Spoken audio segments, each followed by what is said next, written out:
What's up? Hey, everybody. Motherfucking camera on, hat on, mic on, I'm on. Kevin's off as usual. Can't say no one's name. Weidman, don't know which one's which.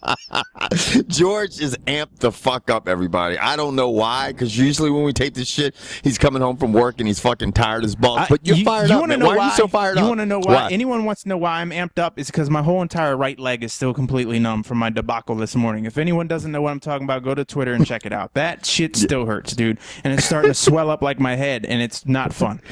It's because you're a white boy and you got no hops, man. Look, Moon Cricket. you got no hops, man. So anyway, let's talk about some MMA, and obviously the big thing that's going to be happening on December 28th is going to be the rematch between Anderson Silva and Chris Weidman at UFC 168. But nah, man, I ain't talking about this. We need to talk about something else. But before we do going talk down about at the MGM Grand for all you people who are worried about test levels and TE levels and all that stuff. So I don't see I don't see but one person on here that we know that has a TRT exemption. So I think everyone else should be safe. I think everybody should be safe, and let's start with the preliminary card because there's some good fights on the preliminary card. And before the cameras came on, George and I were talking about how some of these matchups we find bizarre because they seem like they're people that are better fighters. Like they seem lopsided. You know what I mean? Like you've got a really good fighter fighting somebody that hasn't done well lately or is not at that tier. For instance, what Kevin is getting at is on the main card you have Jim Miller versus Fabricio Camões, or C-A-M, a little thing over the O-E-S. He's fighting Jim Miller, and Jim Miller's on a tear. Sure. Jim Miller's nasty. Well, you also have Gleison Tibau on the undercard fighting the sprinter Michael Johnson. Not really, but I just think that you should flip Fabricio and Gleison and let fucking Jim Miller and Gleison fight. I think that'd be more interesting than watching what I'm assuming and expecting Jim Miller to absolutely peel through Fabricio, who's sitting at 18-8 and has not been. He doesn't have too many impressive wins on his resume.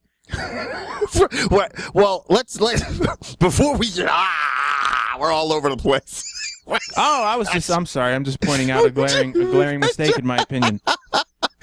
George is ready to call Dana White and make his own fucking card. UFC 168. And while we're making adjustments to this card, you might as well take Dustin Poirier and Diego Brando and flip-flop them with Lieben and Uriah Hall, because I'm expecting the Lieben-Uriah Hall fight to be over pretty damn quick. It should be pretty quick. And what George is getting at is on this preliminary card, not the main card. I'll run over just some of the fights. There's a welterweight fight between John Howard and Siyar. I basically have a lot of vowels and consonant in my last name. And then and then there's the featherweight fight between Dennis Siver and Manuel Gamburyan. The lightweight fight is between Gleison Tibau and Michael Johnson. And then on the preliminary card is a middleweight fight between Chris Weidman and Uriah Hall, which I think everybody wants to see because they both just bang. Maybe that's why they're leaving that as the final one on Fox Sports 1. So you get those people who weren't going to buy the card, which I don't understand, even with the $5 price hike. Maybe they're trying to get some last second PPV buys by putting that fight right there, going, wow, if that's on the undercard, I can only imagine what's on the main card. And then they're going to get treated to Dustin Poirier and Diego Brando. That could be a good way to lure in people who are not familiar with MMA. Yeah, that's a good point.